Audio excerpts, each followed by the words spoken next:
Hi friends, నా పేరు హఫీజ్. మీరు చూస్తున్నారు తెలుగు టెక్ ట్యూట్స్. ఫ్రెండ్స్, ఈ వీడియోలో మనం ఆధార్ నెంబర్ మర్చిపోతే దాన్ని మళ్ళీ ఎలా పొందొచ్చో చూద్దాం. చూడండి, దానికంటే ముందు మీరు ఇటువంటి లేటెస్ట్ అప్డేట్స్ మేము ఎలా పొందాలి అంటే youtube.com/hafeezname అని టైప్ చేసి సబ్స్క్రైబ్ బటన్ ప్రెస్ చేయడం ద్వారా మీరు నా లేటెస్ట్ అప్డేట్స్ మేము ఎలా పొందొచ్చు. అంతేకాకుండా ఇవే వీడియోస్ని మీరు timecomputers.in అనే వెబ్సైట్ ద్వారా కూడా చూడొచ్చు.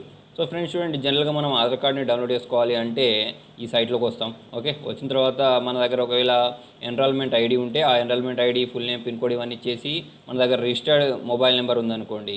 ఓకే, ఆ మొబైల్ నెంబర్ ఇచ్చేసి డౌన్లోడ్ చేస్తాం. అంటే దానికి ఓటీపీ వస్తే దాని ద్వారా డౌన్లోడ్ చేస్తాం. లేదా మనకి ఇంకొక ఆప్షన్ ఏంటి అంటే ఆధార్ నెంబర్. ఓకే, ఈ ఆధార్ నెంబర్ ఉంటే మనం డైరెక్ట్గా ఆధార్ కార్డ్ నెంబర్ ఇచ్చేసి మనం ఈ ఫుల్ నేమ్, పిన్ కోడ్, ఈ క్యాప్చా ఇచ్చేసి గెట్ ఓటీపీ అంటే మనం రిజిస్టర్ చేసుకున్న మొబైల్ నెంబర్కి ఓటీపీ వస్తే దాని ద్వారా కూడా డౌన్లోడ్ చేసుకోవచ్చు. అలా కాకుండా అప్పుడప్పుడు ఏమవుతుంది అంటే మన దగ్గర ఈ ఎన్రోల్మెంట్ ఐడి ఉండదు, ఆధార్ నెంబర్ ఉండదు. అంటే ఇవి రెండు మన దగ్గర లేవు అనుకోండి. అయినా కూడా మరి మనం ఆధార్ కార్డ్ని డౌన్లోడ్ చేయాలి అంటే దానికి చూడండి ఒక ప్రొసీజర్ ఉంటుంది. దానికోసం మీరు ఏం లేదు, నేను కింద డిస్క్రిప్షన్లో ఒక లింక్ ఇస్తాను. ఈ లింక్లో రండి. వచ్చిన తర్వాత మీరు ఏంటంటే ఇక్కడ మీరు సింపుల్గా మీ name, full name, okay, Aadhaar కార్డులో ఏ నేమ్ అయితే ఉందో ఆ నేమ్ ఇవ్వాలి. తర్వాత ఈమెయిల్ అడ్రస్ ఉందనుకోండి, ఆ ఈమెయిల్ అడ్రస్ ఇచ్చేస్తే ఏమవుతుందంటే మీరు ఏ ఈమెయిల్ అడ్రస్ అయితే ఇచ్చారు అంటే మనం ఆల్రెడీ ఆధార్ కార్డు దిగేటప్పుడు ఏ ఈమెయిల్ అడ్రస్ అయితే రిజిస్టర్ చేసుకుంటామో ఆ ఈమెయిల్ అడ్రస్ ఇక్కడ ఇవ్వాలి. లేదా మీ దగ్గర మొబైల్ నెంబర్ ఉంటుందిగా, ఆ మొబైల్ నెంబర్ ఇచ్చేసి ఈ క్యాప్చా ఉంది సరే, క్యాప్చా ఇక్కడ ఇచ్చేసి గెట్ ఓటీపీ అంటే ఏమవుతుంది అంటే మన మొబైల్కి ఒక ఓటీపీ వస్తే ఆ ఓటీపీని ఇక్కడ ఇచ్చేసి వెరిఫై ఓటీపీ ప్రెస్ చేస్తే మన మొబైల్ నెంబర్కి ఆధార్ కార్డ్ నెంబర్ అనేది మెసేజ్ వస్తుంది అన్నట్టు.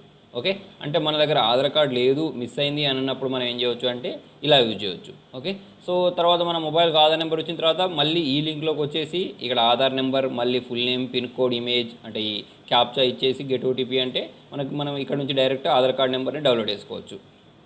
తర్వాత చూడండి, ఇంకొక ప్రాబ్లం వస్తుంటుంది. అదేంటంటే మనం ఆధార్ కార్డులో ఏ మొబైల్ నెంబర్ ఇచ్చామో మనకు గుర్తుండదు. 4-5 మొబైల్ నెంబర్లు ఉంటాయి. ఓకే, మరి ఆ ఇచ్చిన మొబైల్ నెంబర్ అదేనా కాదా అని తెలుసుకోవడానికి కూడా మనకి ఏంటంటే ఒక మార్గం ఉంటుంది. దానికోసం కింద డిస్క్రిప్షన్లో లింక్ ఇస్తాను. ఈ లింక్లోకి వచ్చిన తర్వాత మీకు ఇక్కడ చూడండి verify email or mobile number అని చూసారా, దీన్ని ప్రెస్ చేస్తారు.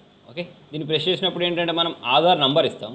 ఇచ్చేసి ఇక్కడ ఆ మొబైల్ నెంబర్ ఏదైతే ఉందో అది ఇచ్చేసి మనం ఏంటంటే ఆ కోడ్ని ఇచ్చేసి గెట్ వెరిఫికేషన్ కోడ్ అంటే మనకు అదే నెంబర్కి వచ్చింది అనుకోండి, అంటే ఓటీపీ అనేది, అప్పుడు మనం ఇచ్చిన నెంబర్ అదే అన్నట్టు. అలా మనం ఏంటంటే మార్చి నెంబర్లు ఇచ్చేసి మనం ఇచ్చిన నెంబర్, మొబైల్ నెంబర్ అదా అంటే రిజిస్టర్ చేసుకున్న మొబైల్ నెంబర్ అదా కాదా అనేది తెలుసుకోవచ్చు. ఆధార్ కార్డులో ఏమైనా చేంజెస్ చేసుకోవాలనుకోండి, అంటే మనం మొబైల్ నెంబర్ని మార్చడం కానీ లేకపోతే మన డేట్ ఆఫ్ బర్త్ చేంజ్ చేసుకోవడం లాంటివి ఏమైనా చేయాలనుకోండి. Okay, date of birth change చేయరాదు, కాకపోతే నేమ్ మిస్టేక్స్ ఉంటాయి కదా, నేమ్ మిస్టేక్స్ చేంజ్ చేసుకోవడం కానీ లేకపోతే ఈ మొబైల్ నెంబర్ చేంజ్ చేసుకోవడం లాంటివి, అడ్రస్లో ఏమైనా తప్పులు ఉంటే చేంజ్ చేసుకోవడం లాంటివి చేసుకోవచ్చు. దానికోసం చూడండి ఈ లింక్లోకి రండి.